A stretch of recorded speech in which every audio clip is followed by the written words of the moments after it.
Ambassador Jiwon Kim sat alone in the waiting chamber for the third day in a row. The room was cold and uncomfortable, clearly designed for species that did not need the warmth humans preferred. She wore her formal diplomatic uniform, dark blue with the Earth insignia on her shoulder. Her gray hair was tied back in a neat bun, and despite the exhaustion in her eyes, she maintained perfect posture. Through the transparent wall, she could see other species entering and leaving the council chamber. Some were tall and covered in scales. Others floated in containment fields filled with strange gases. A few looked almost human, but with skin that shimmered like oil on water. Each one was granted immediate entry to speak with the council. Each one was less advanced than humanity. Yet they were heard, and Jiwon was made to wait. Captain Minho Park stood near the entrance, his arms crossed over his chest. He commanded the escort vessel that brought Jiwon to the station. His jaw was tight with barely controlled anger. He had watched his ambassador being disrespected for 3 days now, and his patience was wearing thin. "Ambassador, we should leave," Minho said quietly. "This is deliberately insulting. Earth Command will understand." Jiwon shook her head slightly. "That is exactly what they want, Captain. They want us to leave angry so they can claim we are unreasonable. We stay." Before Minho could respond, the chamber doors finally opened. A tall creature with 4 arms and a head like a lizard emerged. It was one of the council aides, a species called the Vraxi. It looked down at Jiwon with barely hidden contempt. "The council will see the human now," it said, managing to make even this simple statement sound like an insult. Jiwon stood smoothly and walked toward the chamber. Minho moved to follow, but the aide held up one clawed hand. Only the ambassador. Guards and servants wait outside. Minho's face went red, but Jiwon touched his arm gently. "Wait here, Captain. I will be fine." The council chamber was vast and circular, with seats arranged in tiers rising up toward the ceiling. Hundreds of different species sat in those seats, representing thousands of worlds. At the center, on the highest platform, sat High Chancellor Velthar. He was Vraxi like the aide, but larger and more heavily decorated with jewelry that proclaimed his status. Jiwon walked to the center of the chamber floor. There was no chair for her. She would have to stand while they sat in comfort above her. Another calculated insult. She stood straight and waited. Velthar looked down at her as one might look at an insect. "The human may speak." "Thank you, High Chancellor," Jiwon said, her voice calm and professional. "I come on behalf of Earth to formally request full membership in the Galactic Council. Humanity has been part of the galactic community for 200 years. We have followed all protocols and met all requirements. We ask only for the recognition we have earned." Murmurs spread through the chamber. Some sounded amused. Others sounded annoyed that their time was being wasted on this matter. Velthar leaned forward slightly. "Humanity requests membership? How entertaining. Tell me, human, what makes your species believe you are ready to sit among civilizations that have existed for thousands of years? You barely crawled out of your single planet 2 centuries ago. Most species here have been traveling the stars for longer than your written history. We have proven ourselves capable." Jiwon replied evenly. "Our technology is advanced. Our society is stable. We have established colonies on 17 worlds and maintain peaceful relations with all neighboring species." "Peaceful?" Velthar laughed, a harsh sound like rocks grinding together. "You maintain peace because you are too weak to threaten anyone. Do not mistake our tolerance for respect, human." Jiwon felt anger rising in her chest but kept her voice steady. "With respect, High Chancellor, humanity has much to offer this council. Our scientific achievements are primitive," Velthar interrupted. "You stumbled onto faster-than-light travel by accident, finding ancient wreckage on your 4th planet. You did not invent it through genius. You copied it like children copying their betters." The murmurs of agreement grew louder. Jiwon noticed that not all council members seemed to agree with Velthar, but none spoke up to defend humanity. There was one, however, a smaller creature with silver skin and large eyes, who watched the proceedings with what looked like concern. This was Councillor Brixnall, one of the few council members who had treated human diplomats with any courtesy in the past. Velthar continued, his voice growing harder. "Furthermore, the council has decided that humanity requires guidance. You are like children playing with dangerous tools. Therefore, we will be establishing governance outposts in your solar system. These outposts will ensure that humanity develops properly and does not become a danger to yourselves or others." The chamber fell silent. This was not what Jiwon had expected. They were not simply denying Earth's membership. They were announcing what amounted to an occupation. High Chancellor, Ji-won said carefully, Earth cannot accept foreign military installations in our home system. This would be viewed as an act of war by our government. Velthar's eyes narrowed. War? You speak of war? Foolish human.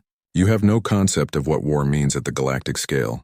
Your entire military could not defeat a single council battle group. Perhaps, Ji-won acknowledged, but I strongly advise against testing that assumption. Humanity may surprise you. This time Velthar actually laughed out loud and much of the council joined him. Surprise us with what?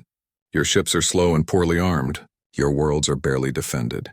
We have studied your capabilities extensively, human. You are not a threat. You are barely a nuisance. Ji-won felt her heart sinking. She had hoped to avoid this moment, but they had left her no choice. High Chancellor, I request an emergency session to demonstrate Earth's defensive capabilities. I believe there has been a serious miscalculation in your assessment of... Denied, Velthar cut her off. The Council has made its decision. You will return to Earth and inform your leaders that they have 72 hours to accept Council authority. If they refuse, corrective military action will be taken. These outposts will be established whether you consent or not. Ji-won stood in silence for a moment. She had practiced this moment many times, knowing it might come. She had hoped it would not. High Chancellor, members of the Council, I am begging you to reconsider. What you are proposing will lead to consequences that none of us want.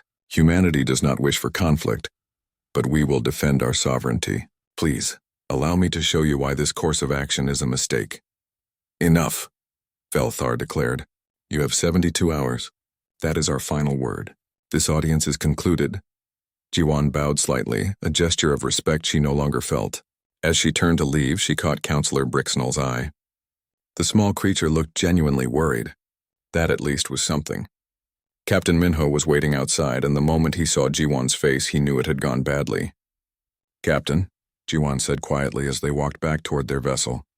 Please send an encrypted message to Earth Command. Priority level absolute. Tell them the Council has rejected all diplomatic options and issued an ultimatum. Tell them to activate Protocol Longbow. Minho's eyes widened. Protocol Longbow was the code name for Earth's final defensive plan. The one they hoped would never be needed. Are you certain, Ambassador? Ji-won looked out at the stars through the station's viewing port.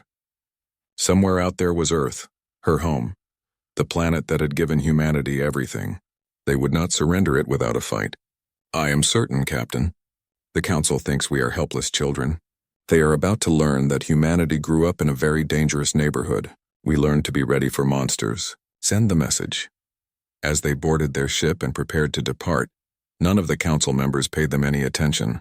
They were already discussing which ships to send to Earth, how quickly the operation would conclude, how little resistance they expected. High Chancellor Velthar retired to his private chambers, satisfied with the day's work. Another primitive species would be brought under proper guidance. It was all very routine. Only Counselor Brixnell remained troubled. Something about the human ambassador's composure bothered him. She had not seemed frightened or angry. She had seemed sad, as if grieving for something that had not yet happened. He pulled up the files on humanity again, reading through them carefully. They seemed so unremarkable. A young species, limited technology, small population. Nothing to worry about. But then why did he feel such unease? Fleet Admiral Kexthor stood on the bridge of his flagship, the endless victory, and felt satisfaction wash over him. Below his viewing platform, dozens of officers worked at their stations. Beyond the ship's windows, space was filled with vessels as far as the eye could see. 800 warships from 47 different species, all under his command. It was the largest fleet assembly in Council history. Status report, Kexthor commanded, his voice carrying across the bridge. All vessels report ready, Admiral, his second officer replied. We await only your order to enter slipspace. Kexthor nodded slowly. This would be the easiest campaign of his career. The humans had no idea what was coming for them. He had conquered 12 worlds in his long service to the Council. Some had fought bravely. Some had surrendered immediately. All had eventually accepted Council rule. These humans would be no different. Set course for the human home system, he ordered. Transit time 6 hours. All ships maintain battle formation. When we arrive, I want the humans to see exactly what they face. The fleet began its jump into slip space, leaving normal space in flashes of twisted light. Meanwhile, on a small communication station hidden in neutral space, Lieutenant Hyun Lee was working the night shift. She was young, barely 25, and this was her first assignment in Earth's intelligence division. The work was usually boring, monitoring council communications and cataloging ship movements. Tonight was different. "Oh no," Hyun whispered as her screen filled with data. "Oh no, no, no." She immediately opened an encrypted channel to Earth Command. "This is Station Whisper 7. I have multiple priority alerts. The Council fleet is moving. Repeat, the Council fleet is moving toward Earth. Ship count is 800. Estimated arrival time 6 hours. Requesting immediate orders." The response came back within seconds. Confirmed Whisper 7. "Continue monitoring. Do not break cover under any circumstances. Earth Command is aware and responding." Hyun sat back in her chair, her hands shaking slightly. 800 ships. She had known humanity's defensive plans were extensive, but could they really handle that many enemies at once? Back on Council Station Omega-7, Ambassador Ji-won was making one last desperate attempt. She had requested an emergency private meeting with Councillor Brixnell, one of the few council members who seemed reasonable. They met in a small diplomatic suite, away from the main chambers. Brixnell entered quietly, his silver skin seeming to shimmer with anxiety. "Ambassador Kim, I should not be here." "If the High Chancellor discovers I met with you, then we must be brief," Ji-won interrupted gently. "Counselor, I need you to understand something. Earth's history is not what the Council believes it to be." "I have read the files," Brixnell said. "Your species achieved space travel 200 years ago after finding ancient technology. You have expanded slowly and cautiously. These facts are not disputed." "Those facts are correct but incomplete," Ji-won replied. She pulled out a small data device. "What the Council does not know is why we expanded so slowly. It was not because we lacked ability. It was because we were preparing." Brixnell took the device hesitantly. "Preparing for what?" "For the galaxy we discovered when we first looked to the stars," Ji-won said softly. "Counselor, when humanity found that ancient wreckage on Mars, we did not just find faster-than-light technology. We found the remains of a civilization that had been destroyed. We found weapon signatures, battle damage, evidence of warfare on a scale that terrified us." She gestured to the device. "We spent the next 50 years simply listening. We observed the Council.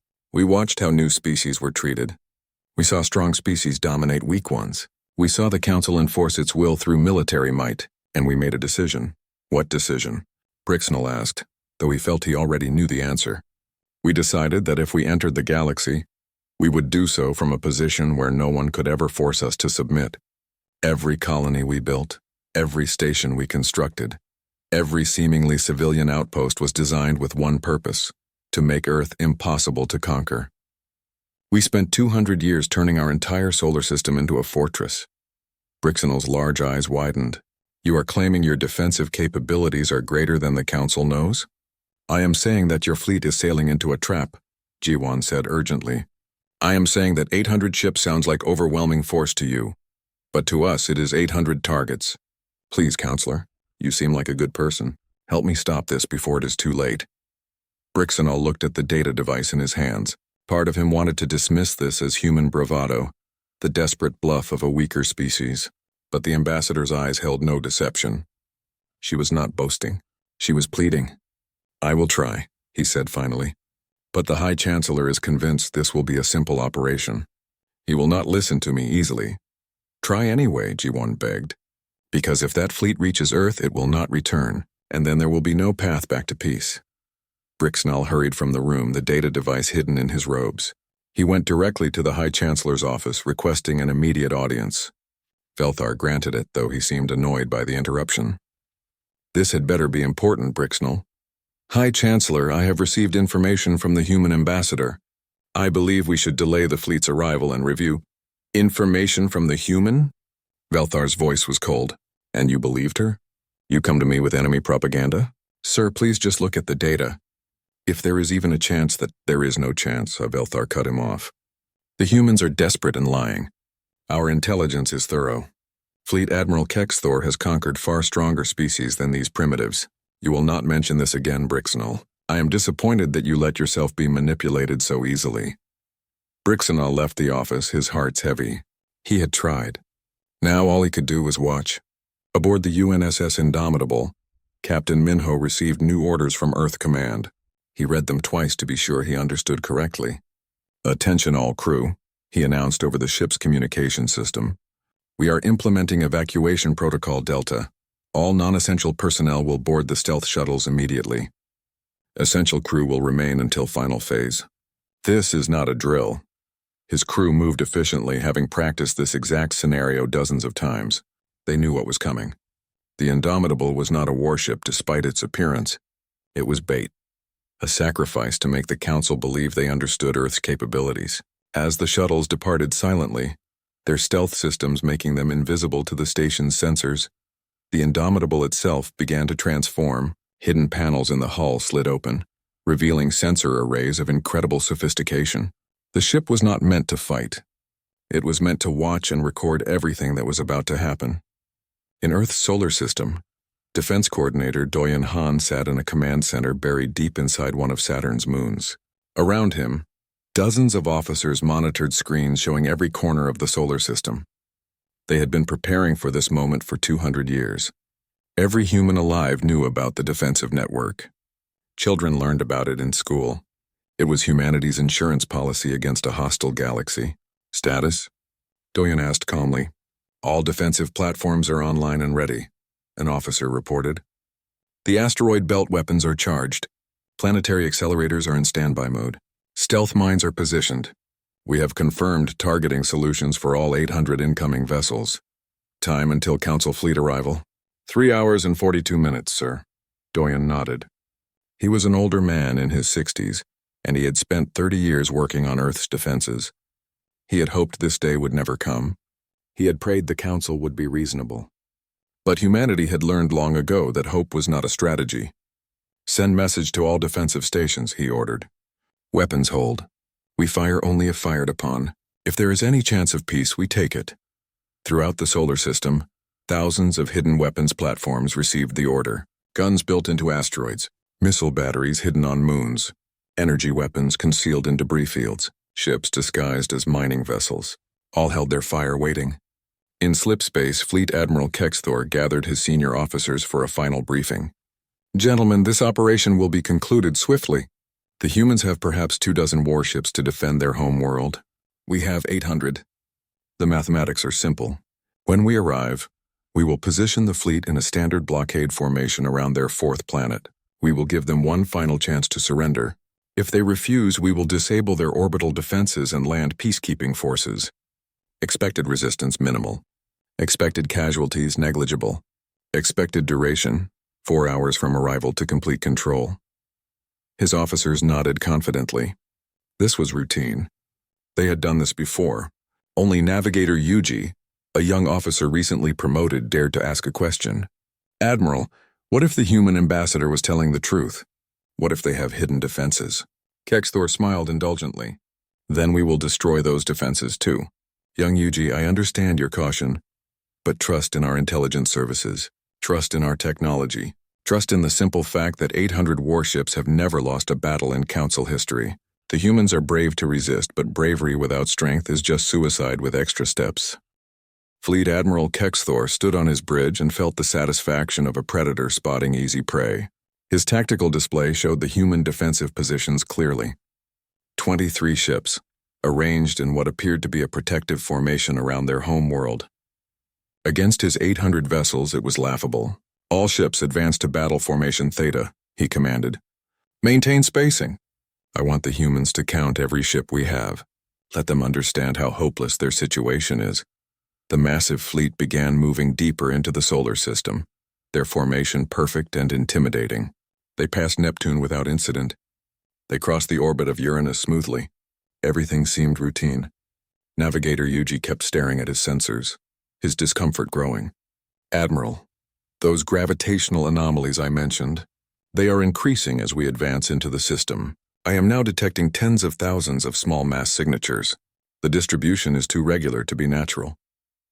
"Perhaps the humans are messy," Kexthor replied with amusement. "Perhaps they leave their garbage floating in space. Stay focused on military targets, Yuji. But Yuji could not shake his unease. He pulled up a visual representation of all the mass signatures in the system and stared at it. There were thousands of objects clustered around the inner planets, thousands more in the asteroid belt between the fourth and fifth planets, more scattered throughout the outer system. The pattern looked almost like a net. On Council Station Omega-7, Counselor Brixnell sat in the observation center, watching the long-range sensor feeds from the fleet. Ambassador G1 stood beside him, having been allowed access as a courtesy. They watched in silence as the Council fleet advanced. There is still time to recall them, G1 said quietly. The High Chancellor will not listen, Brixnell replied, his voice heavy with resignation. I tried to warn him. I truly did. I know, G1 said. Thank you for trying. When this is over, I hope you remember that humanity offered peace until the very end. Something in her tone made Brixnell turn to look at her. She was not watching the display with fear or hope. She was watching it with the sadness of someone attending a funeral. Deep inside Saturn's moon titan, Defense Coordinator Doyen Han watched his own tactical displays. They showed every Council ship, their positions, their courses, their speeds. Earth's sensor network was far more advanced than the Council suspected. Humanity had spent 2 centuries building it, hiding sensors in everything from communications satellites to mining drones. Status of all defensive systems? Doyen asked. All platforms report ready, his second-in-command replied. Asteroid belt weapons are online. Planetary accelerators have full charge. Stealth mines are in position. We have targeting locks on all 800 enemy vessels. Doyen nodded slowly. The Council fleet was advancing exactly as Earth strategists had predicted. They were following their standard doctrine perfectly, which meant they were moving directly into the most dangerous area of space in human-controlled territory. Hold fire until my command, Doyen said. We are still hoping they will turn back. But even as he said it, he knew they would not. Captain Minho Park watched from his stealth vessel, hidden among Saturn's rings. His ship's sensors were recording everything. If humanity survived this day, these recordings would ensure that future generations understood what had happened here. The Indomitable, his former command, was now just a shell crewed by a skeleton team of volunteers who understood they might not survive. The Council fleet is passing Jupiter's orbit, his sensor officer reported. They are maintaining formation. No signs of caution or concern. Minho's jaw tightened. The Council's arrogance was going to cost them everything. Aboard the Endless Victory, Fleet Admiral Kexthor was growing impatient. Open a communication channel to the human vessels. Let us offer them one final chance to surrender. A moment later, a human face appeared on his screen. It was a woman in military uniform, her expression calm and professional. This is Admiral Park Sunmi of the Earth Defense Force. You are entering Earth's sovereign space without permission. Turn back now and we will consider this a misunderstanding. Advance further and we will defend ourselves. Kexthor smiled. Admiral Park, I am Fleet Admiral Kexthor of the Galactic Council. You are surrounded by 800 warships. You have 23. I admire your courage, but surely you see reason. Stand down your vessels and no harm will come to your people. Resist and your species will learn a hard lesson about defying the Council. Admiral Sunmi's expression did not change. Fleet Admiral, you have been warned multiple times about the consequences of this action. Our ambassador begged your council to reconsider. You ignored her. You are now 500,000 kilometers from our designated defense perimeter. If you cross that line, we will respond with force. Your defense perimeter? Kexthor laughed. My dear Admiral, we crossed into your solar system hours ago. We are already inside your territory. The only question is whether your species submits peacefully or learns obedience through pain. Then you have made your choice, Admiral Sunmi said softly. May your gods have mercy on you because we will not. The communication cut off. Kexthor shook his head in amazement. These humans truly did not understand their situation. All ships continue advance. Prepare to disable the human vessels on my command. The fleet moved forward, crossing the invisible line that Earth had designated as their defense perimeter. For a moment, nothing happened. Then Navigator Yuji's console began screaming with alerts. Admiral, energy spikes throughout the system. Those mass signatures I detected, they are all powering up simultaneously. Thousands of them! Kexthor spun toward the tactical display. What he saw made no sense. Every asteroid, every piece of debris, Every small object his sensors had dismissed as space junk was suddenly radiating energy. Weapons platforms, hidden guns, missile batteries, shield generators. The entire solar system was lighting up like a festival night. Impossible, Kexthor whispered. Inside Titan's command center, Doyen Han spoke 2 words into his microphone. Light them. Across the solar system, every single hidden defensive platform activated its identification systems. The Council fleet's sensors were suddenly overwhelmed with targets. Not 23 ships, not even 200, thousands upon thousands of weapons platforms, all targeting the Council fleet simultaneously. The asteroid belt, which the Council had planned to use as cover for their advance, revealed itself to be the largest weapons platform ever constructed. Every single asteroid had been hollowed out over decades. Inside each one were railguns, missile batteries, and energy weapons powerful enough to crack planets. There were over 10,000 such asteroids, all aiming at the Council fleet. The planets themselves were armed. Mercury, closest to the Sun, had massive magnetic acceleration systems built into its surface. Venus, hidden beneath its thick clouds, hosted dozens of weapon platforms. Earth's moon was not a moon anymore. It was a fortress. Mars had been terraformed not for colonization but for war, its surface covered in hidden launch facilities. Even the outer planets had not been left untouched. Jupiter's moons hosted sensor stations and missile platforms. Saturn's rings concealed hundreds of stealth ships like Captain Minho's. Uranus and Neptune's orbits were mined with devices that made nuclear weapons look like firecrackers. Mother of the Void, Yuji whispered, staring at his display. The entire solar system is a weapon. Kexthor stood frozen, his mind struggling to process what his sensors were showing him. He had brought 800 ships to conquer a primitive species. That primitive species had built tens of thousands of weapon platforms and somehow hidden them, until this exact moment. Emergency battle formation, he shouted. All ships engage defensive maneuvers. Scatter and evade. But it was already too late. The Council fleet was in the worst possible position, clustered together in their tight formation, surrounded on all sides by weapons they had not known existed. On Council Station Omega-7, the long-range sensors suddenly showed the solar system transformed. Where there had been mostly empty space, now there were weapon signatures everywhere. Councillor Brixenel felt his blood run cold. How? He whispered. How did they hide all of this? Ambassador Jiwon answered quietly. We did not hide it, Counselor. Your scouts saw every asteroid we moved. Your sensors detected every station we built. You simply assumed it was civilian infrastructure because we wanted you to. We built our weapons in plain sight, and you never looked closely enough to see what they really were. High Chancellor Velthar burst into the observation center, his face twisted with rage and disbelief. What is this? What trick is this? It is not a trick, Jiwon said, her voice heavy with sadness. It is 200 years of preparation. It is what happens when a young species encounters a galaxy that rules through force and decides never to be weak again. I warned you. I begged you. You would not listen.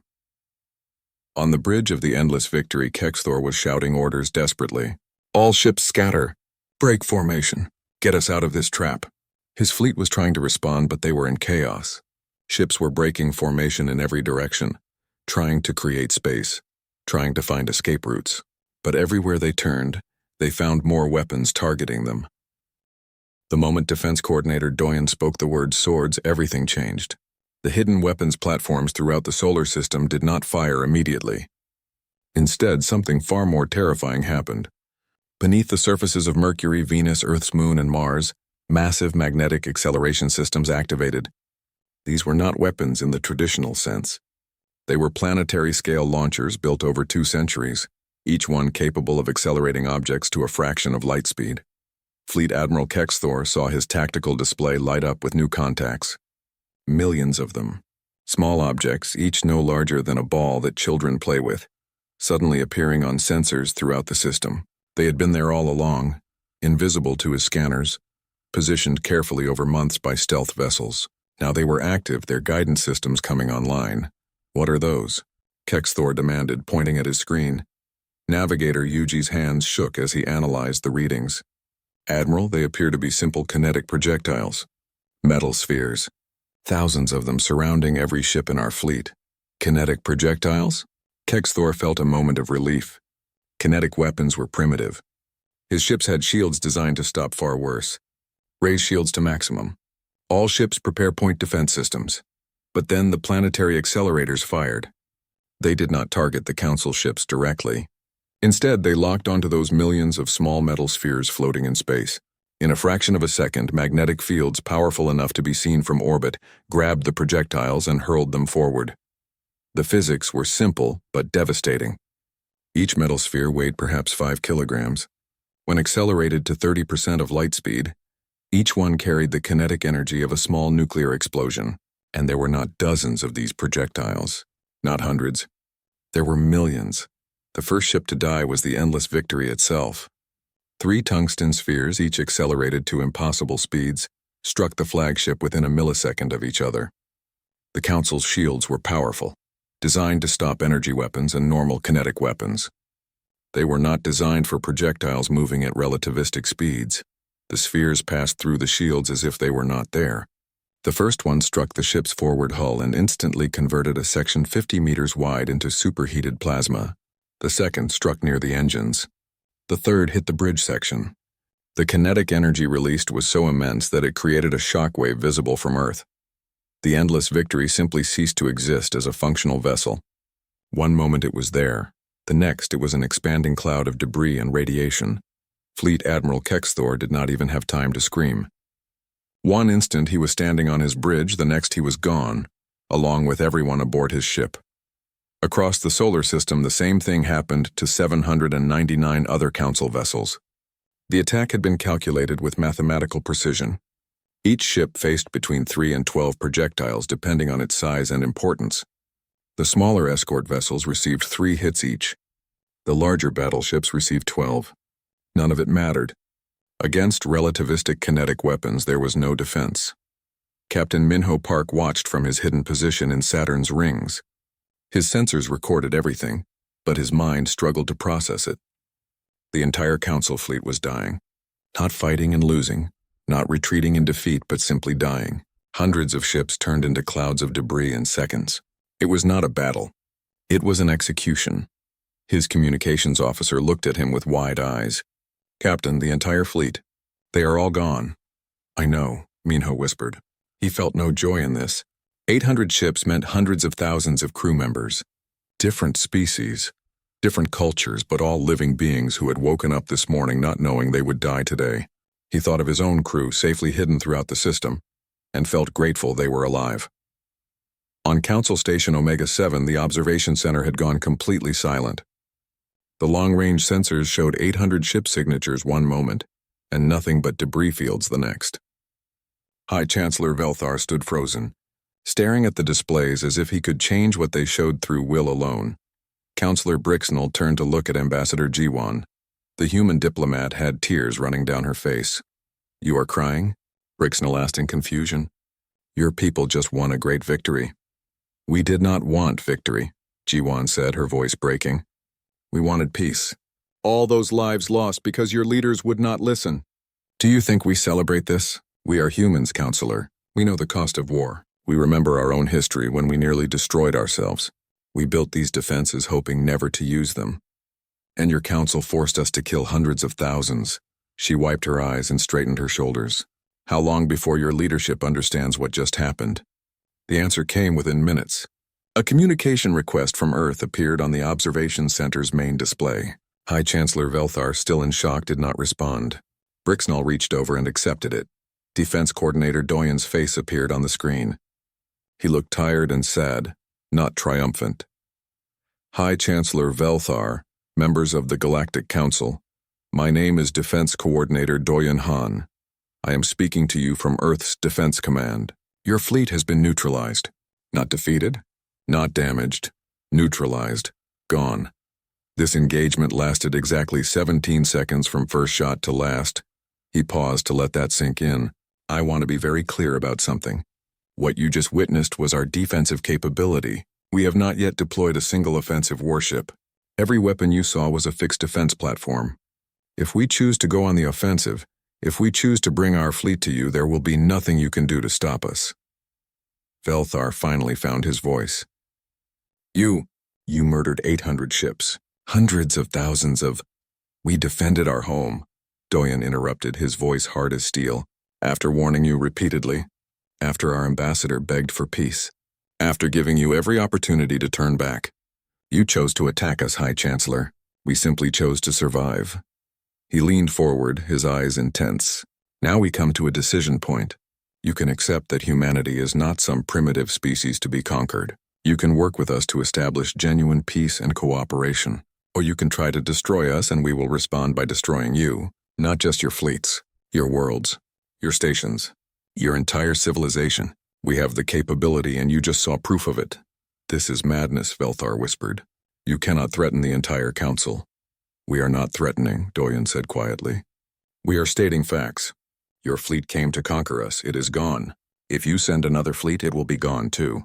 If you send 100 fleets, they will all be gone. You cannot win this war, High Chancellor. You can only choose how many of your people die before you accept that truth. He paused and his expression softened slightly. I am a soldier, not a diplomat. Ambassador Kim will be returning to present Earth's formal terms for peace. I strongly suggest you listen to her this time, because the alternative is that we start visiting your worlds with the same level of force you brought to ours, and nobody wants that. The communication ended. The observation center remained silent. Finally, one of the junior council members spoke up. High Chancellor, what do we do? Velthar did not answer. He was still staring at the displays, showing nothing but debris where his fleet had been. His entire worldview had shattered in 17 seconds. The council was supposed to be supreme. They were supposed to be the strongest force in the galaxy. They had maintained that position for 10,000 years. And as species they had dismissed as primitives had just proven that none of it mattered. Strength was not about how long you had been in space. It was about how well you prepared for war. Councillor Brixnall stepped forward. We listen to them, that is what we do. We listen as we should have from the beginning. Inside Titan's command center, Doyen Han deactivated the communication and slumped in his chair. Around him, his officers sat in stunned silence. They had trained for this scenario countless times, but the reality was different from training. They had just killed more people in 17 seconds than humanity had lost in all its wars combined. Sir, one of his officers said hesitantly, are we really prepared to attack their worlds if they refuse peace? Doyen looked at her steadily. No, we are not. We built defenses, not invasion fleets. But they do not know that. They just saw us destroy 800 ships in seconds. They will believe we can do anything, so it was a bluff. It was survival, Doyen corrected. We made them afraid. Fear will accomplish what reason could not. They will negotiate now because they have no choice. Lieutenant Hyun Lee, still at her monitoring station in neutral space, had watched the entire engagement through remote sensors. She sat back in her chair, her hands shaking. She was young and had never seen combat before. 17 seconds. That was all it took to change everything. She sent her report to Earth Command, trying to keep her voice steady. Station Whisper 7 reporting. Council fleet has been neutralized. No human casualties. Awaiting further orders. The response came back quickly. Acknowledged, Whisper 7. Maintain observation. The next phase is diplomatic. Hyun looked at her screens, showing the debris fields where 800 ships used to be. 1 week after the 17-second war, Ambassador Ji-won Kim returned to Council Station Omega 7.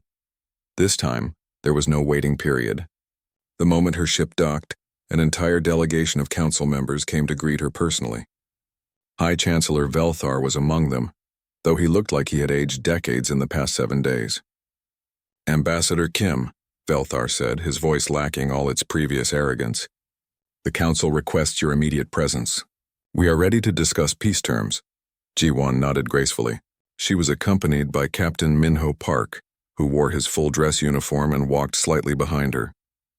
The council members noticed that while he was respectful, he was also clearly observing everything with tactical awareness. They had learned that humans were always thinking several steps ahead. The council chamber was full when Ji-won entered. Every seat was occupied. Representatives from all member species had gathered, and for the first time in 10,000 years they all stood when a diplomat entered. It was a sign of respect, of acknowledgement that the power dynamic had fundamentally changed. Ji-won walked to the center of the chamber, but this time there was a chair waiting for her, not on the floor, but on a raised platform equal to the council members themselves. She sat down calmly, waiting. High Chancellor Velthar spoke first, and the words clearly pained him. The Galactic Council formally apologizes to humanity for our actions.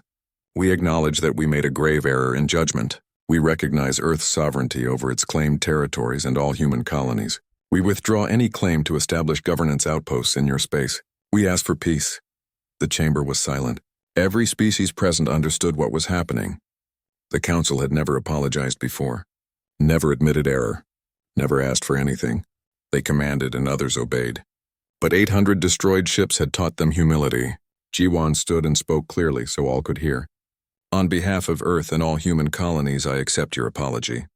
We acknowledge that war was not what either side truly wanted. However, accepting your apology is not the same as returning to how things were before. The Council's actions have revealed deep problems in how this galaxy operates.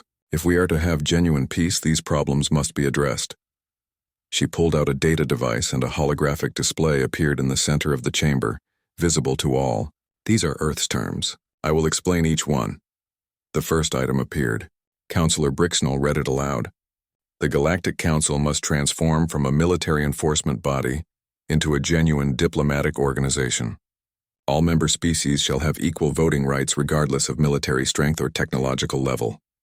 Murmurs spread through the chamber. Many species had joined the Council not through choice but through conquest. The idea of having equal say was revolutionary. G1 continued. For 10,000 years, the Council has operated on the principle that might makes right. Strong species dominate weak ones. That ends now. If the Council is to be a true galactic community, it must treat all members with equal respect. The second term appeared.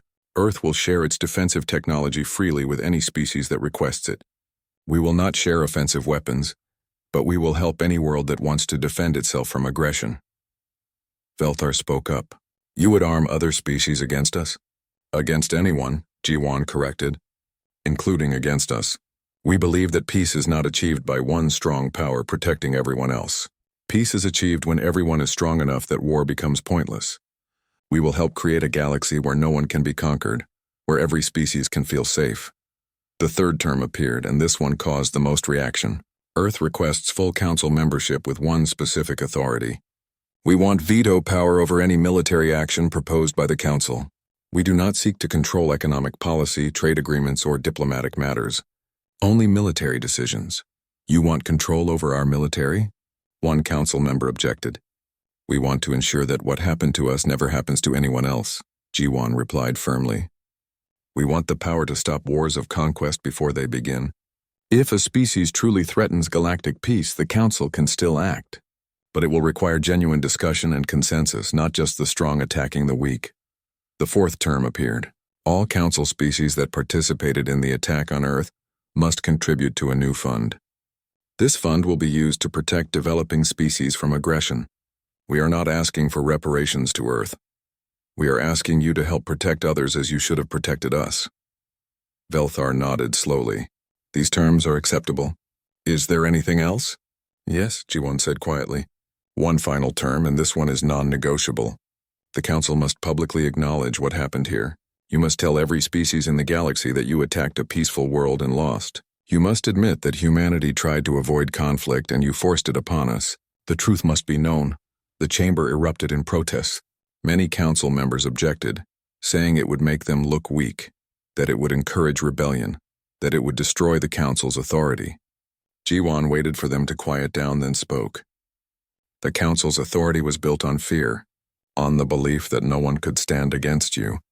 That authority is already destroyed. 800 ships are gone. You cannot hide that. Every species in the galaxy knows what happened. The only question is whether you control the narrative by telling the truth, or whether you let rumors and fear fill the void. She paused, looking around the chamber. Tell the truth. Admit you were wrong. Show the galaxy that even the Council can learn and change. That is the only way to rebuild trust. Premier Suji Kwan, Earth's civilian leader, chose that moment to enter the chamber. She was an elderly woman, 70 years old, with gray hair and kind eyes. But despite her gentle appearance, everyone present knew she represented the civilization that had just reshaped galactic politics through force. May I speak? Suji asked politely.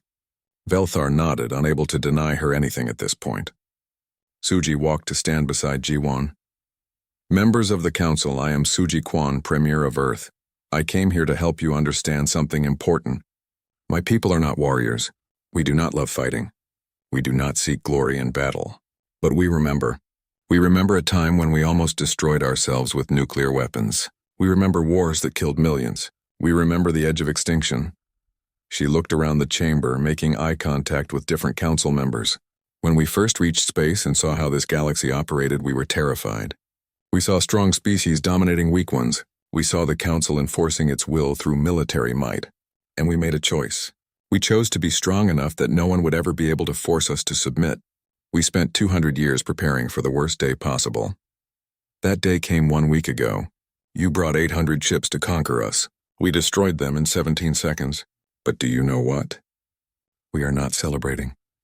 Our people are grieving. We are mourning the hundreds of thousands who died. Because we remember that every being on those ships was someone's child, someone's friend, someone's family. Tears appeared in Suji's eyes. We built those weapons hoping never to use them. We prepared for war while praying for peace, and when you forced us to fight, we did what we had to do to survive. But we take no joy in it. She wiped her eyes and her voice became stronger. The galaxy has a saying, if you want peace, prepare for war. We prepared. We were ready. Now we want the peace we paid for. We want a galaxy where species talk to each other instead of threatening each other, where disagreements are solved through negotiation, not conquest, where every world can feel safe. We do not want to rule you, Suji continued. We want to make sure no one rules through fear ever again. That is why our terms are designed not to control the council, but to limit its power to hurt others. We want to build something better together. The chamber was completely silent. Premier Suji's words had reached them in a way that threats and displays of power could not. She was showing them that humans were not monsters who loved war. They were a young species, still carrying the trauma of their own violent history, trying to create a better future. Councillor Brixnell stood. I speak for myself, not for all the council, but I believe we should accept Earth's terms completely and without reservation. They are more generous than we deserve. They offer us a chance to become better than we were. Other council members began standing, adding their support. Not all of them, not immediately, but enough. The tide had turned. Within an hour, a formal vote was called. Earth's terms were accepted by an overwhelming majority. High Chancellor Velthar stood and made a final announcement. The Council accepts all terms presented by Earth. We will restructure ourselves as proposed. We will share the truth of what happened. And we welcome humanity as a full Council member with the authorities requested. Let this be the beginning of a new era. 3 months later, Captain Minho Park stood on a viewing platform in Earth orbit. Below him, construction was underway on a massive vessel. It was a joint project between humans and dozens of Council species, designed by shared knowledge and built with cooperation. The ship was not a warship. It was an explorer, designed to travel to the edges of known space and beyond.